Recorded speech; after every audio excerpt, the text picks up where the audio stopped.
Hang assembly ഉണ്ടാവും തോന്നുന്നില്ല. പക്ഷേ BJP വോട്ടുകൾ നിർണായകമാവും. BJP വോട്ടുകൾ നിർണായകമാവും എന്ന് പറഞ്ഞാൽ BJPക്ക് ഓരോ മണ്ഡലത്തിലും ഒരു ഏറ്റവും കുറഞ്ഞത് അവരുടെ കയ്യിൽ ഒരു 5000 വോട്ട് എങ്ങോട്ട് വേണോ മറിക്കാൻ പറ്റുന്ന വിധത്തിലുള്ള വോട്ടുണ്ട് അവർക്ക്.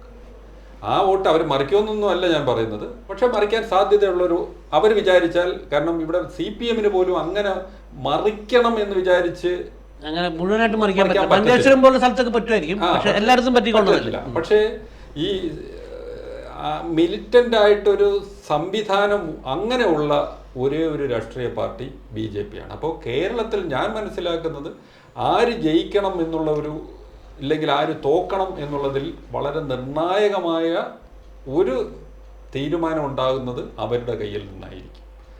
അത് BJP അങ്ങനെ ഒരു തീരുമാനം എടുക്കുന്നതിന് വേറൊരു കാരണം ഉണ്ടാവും. കാര്യം എന്ന് വെച്ചാൽ ഇനി ഒരു 5 വർഷം കൂടെ ഭരണമില്ലാത്തൊരു കോൺഗ്രസ് എന്ന് പറഞ്ഞാൽ കേരളത്തിൽ അത് ചിലപ്പോൾ നാമാവശേഷമാവും. കാര്യം അവർ പിന്നെ കൂട്ടത്തോടെ അടപടലെ BJP പോവും.